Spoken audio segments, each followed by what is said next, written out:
10টি কারণে আমরা সবাই মসজিদে আকসাকে রক্ষা করব বলি ইনশাআল্লাহ। কয়টি কারণ বললাম?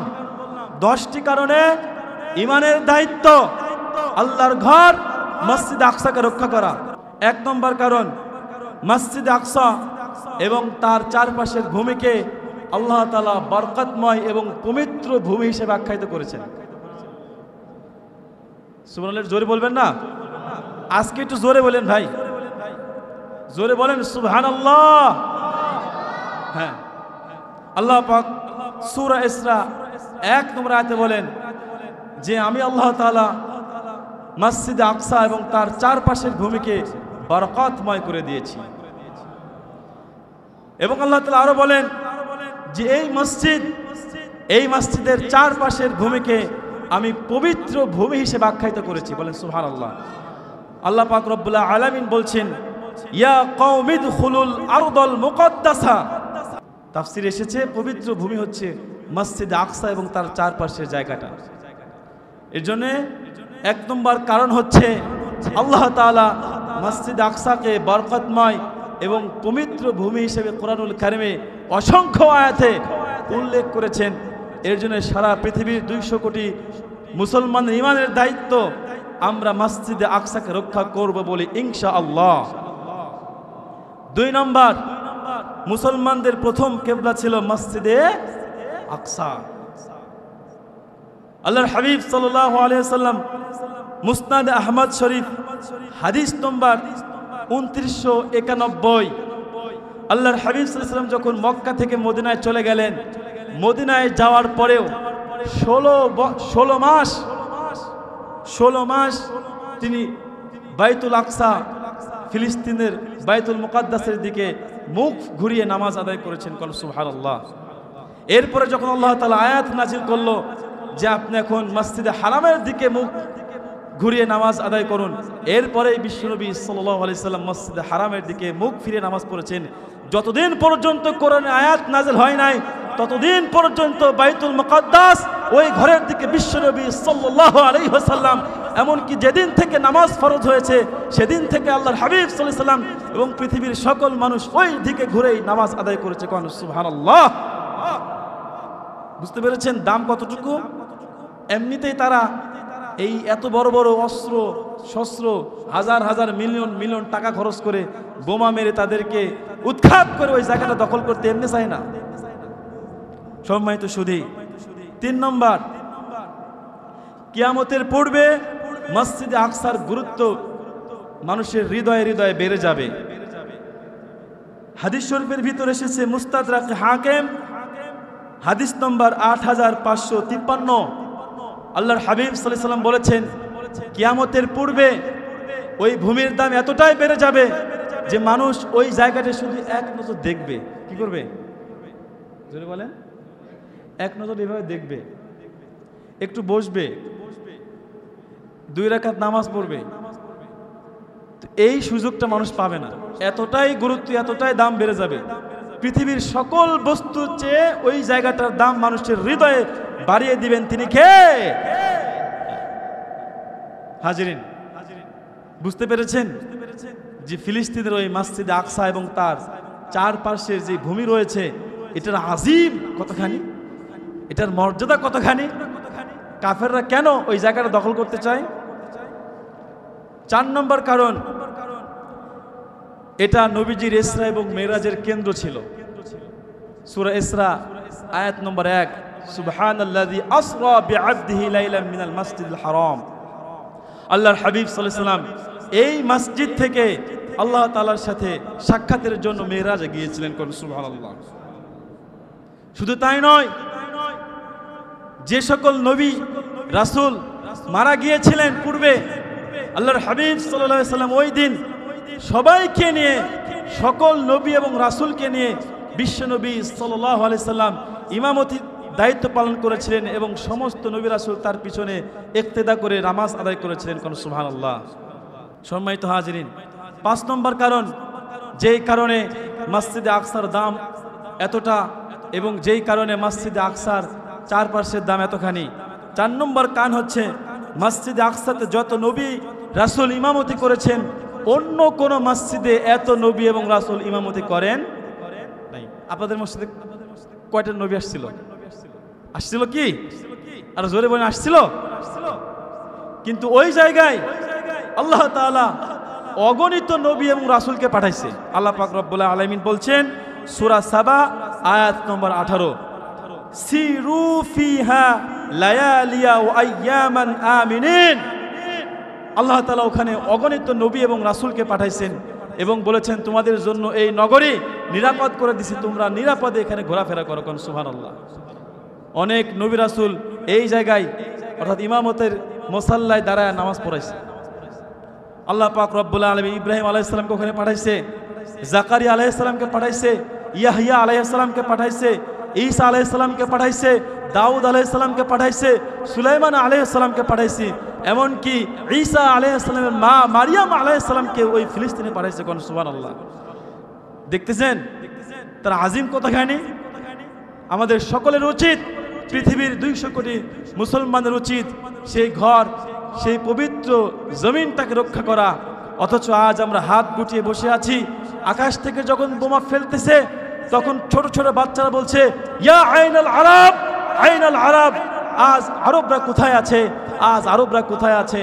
আপনারা দেখেছেন বিভিন্ন সংবাদ বা পত্রপত্রিকার মাধ্যমে দেখেছেন, আসমান থেকে যখন, ওপর থেকে যখন বোম ফেলা হচ্ছে, আমার ভাই আপনার ভাই, আমার বোন আপনার বোন, ছোট ছোট সোনামণিরা এমনভাবে শহীদ হচ্ছে। শহীদ হওয়ার সাথে সাথে এত পাওয়ারফুল বোমা ফেলতেছে যে শহীদের লাশ উপরে জাম্পিং করে চলে যাচ্ছে। আপনারা দেখেন এই ভিডিওটা? এরপরেও আমাদের হৃদয় কাঁপে না, এরপরেও আমাদের হৃদয় কাঁপে না। কিছু কিছু আপনার দরবারি আলেম আছে, কিছু দরবারি আলেম আছে যারা তারা ফতোয়া দিচ্ছে যে কেন তারা ইসরায়েল হামলা করতে গেল, অথচ যুগের পর যুগ ধরে তারা যে হামলা করতেছে এই কথা সে বলে না।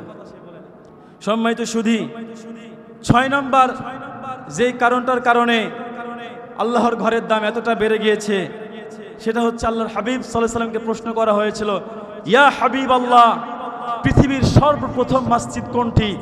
আল্লাহর হাবিব বলেছিলেন পৃথিবীর সর্বপ্রথম মসজিদ হচ্ছে মসজিদে হারাম, যেটা মক্কায় অবস্থিত।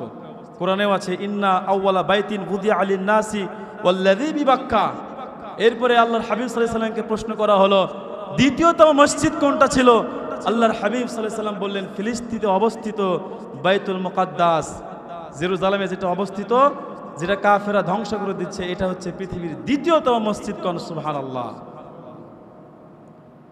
আল্লাহর হাবিব সাল্লাল্লাহু আলাইহি ওয়াসাল্লামকে প্রশ্ন করা হলো যে মক্কায় অবস্থিত ওই মসজিদের কয় বছর পর এটা বানানো হয়েছিল? তিনি উত্তর দিয়েছিলেন 40 বছর পর। কয় বছর পর? হ্যাঁ, 40 বছর পর। বাইতুল মসজিদে হারামের 40 বছর পরে মসজিদে আকসা নির্মিত হয়েছে, পৃথিবীর দ্বিতীয়তম মসজিদ, যেটা আজ কাফেররা ধ্বংস করে দিচ্ছে। কোন নাউযুবিল্লাহ। 7 নম্বর যে কারণে আল্লাহর ঘরের দাম এতটাই বেশি, এটি তৃতীয়তম মর্যাদার মসজিদ।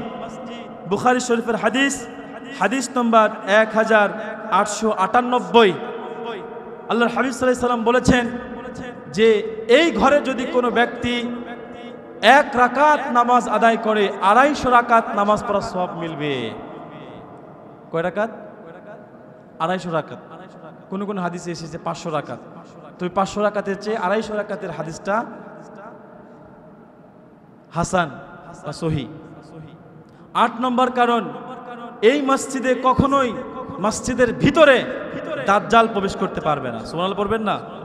হ্যাঁ, মুসনাদ আহমদ শরীফের হাদিস, 4টা মসজিদে দাজ্জাল প্রবেশ করতে পারবে না।